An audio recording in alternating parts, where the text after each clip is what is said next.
In the heart of West Africa, a country that for many years was overlooked by the global powers, is now standing at the center of the world's attention.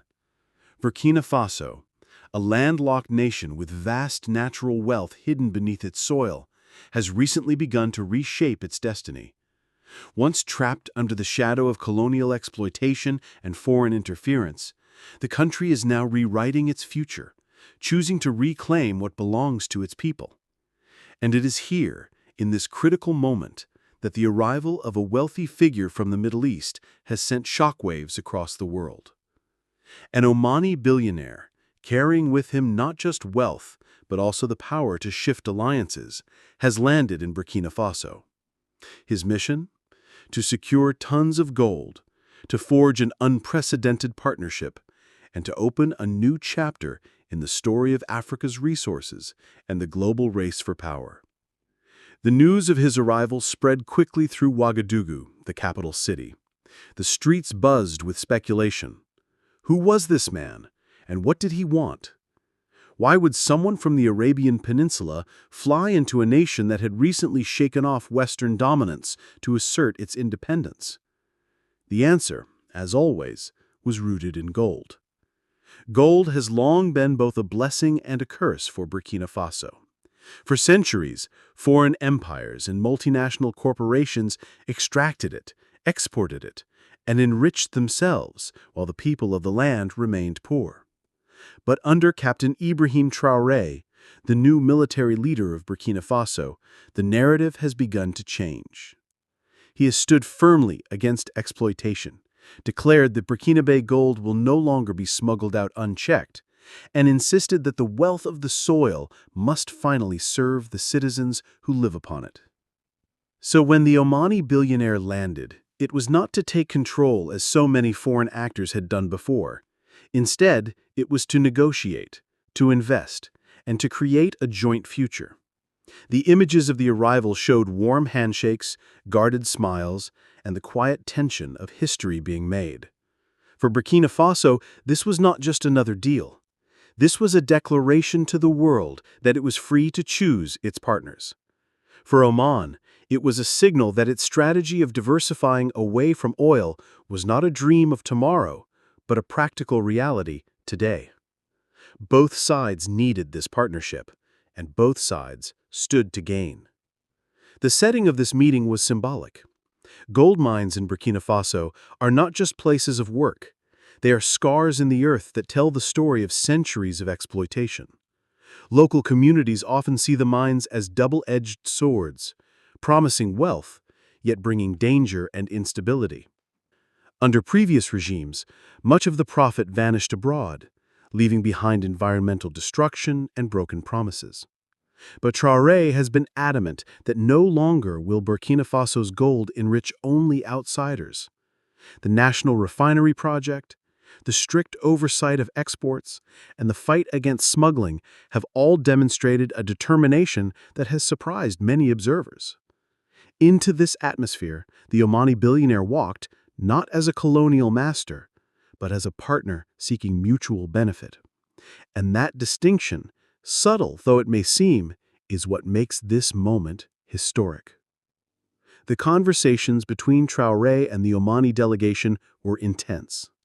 They discussed investment, refining, agriculture, and long-term cooperation. But at the heart of it all was gold. For Oman, this was about securing a stable and reliable source of one of the most precious commodities in the world. For Burkina Faso, it was about transforming gold from a curse into a blessing, about finally capturing the value of its resources rather than watching it slip through the fingers of smugglers and foreign corporations.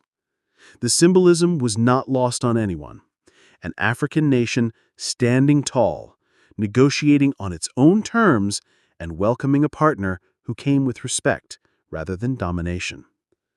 But this deal also carried geopolitical weight. The West, especially France and the United States, had watched with unease as Burkina Faso turned away from their influence. Traoré's government expelled foreign troops, rejected conditional aid, and sought new alliances across Africa and beyond. Partnerships with Russia, with other African nations, and now with Oman, all signaled a shift toward sovereignty and multipolarity. The arrival of an Omani billionaire to purchase tons of gold was more than business. It was a statement that Burkina Faso no longer needed the approval of its former masters to chart its future.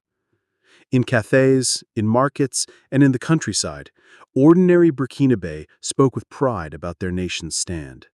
The presence of the Omani magnate became a symbol of that pride, proof that the world now had to come to Burkina Faso, not the other way around. The Omani perspective was equally important. Oman, like many Gulf nations, has long relied on oil as the backbone of its economy. But as the world shifts towards renewable energy and as reserves face natural decline, the country has been searching for new frontiers. Mining, agriculture, and overseas investment have become critical pieces of its diversification plan. Burkina Faso's untapped wealth presented a perfect opportunity. By investing in gold mining and refining, Oman could secure long-term returns while strengthening its geopolitical position in Africa.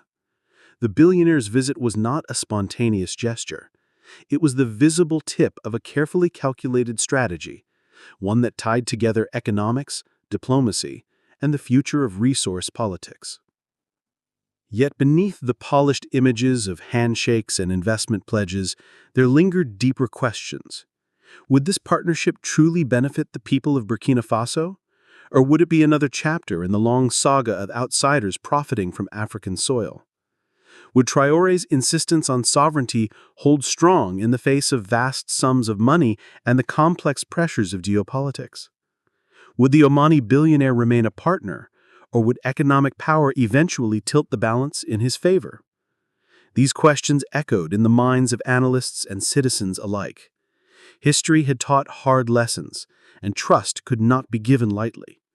But for the moment, there was hope.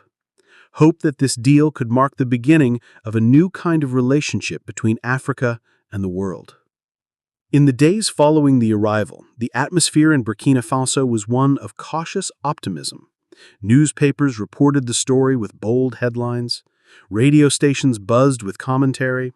On social media, supporters of Traoré celebrated the bold step forward, while critics warned of hidden dangers. In the gold fields themselves, miners and workers wondered how their lives might change. Would wages improve? Would conditions become safer?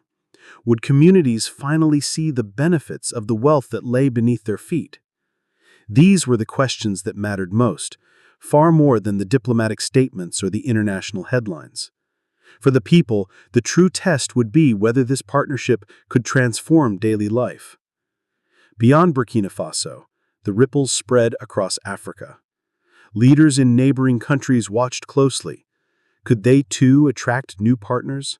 Could they too escape the long grip of Western dependency?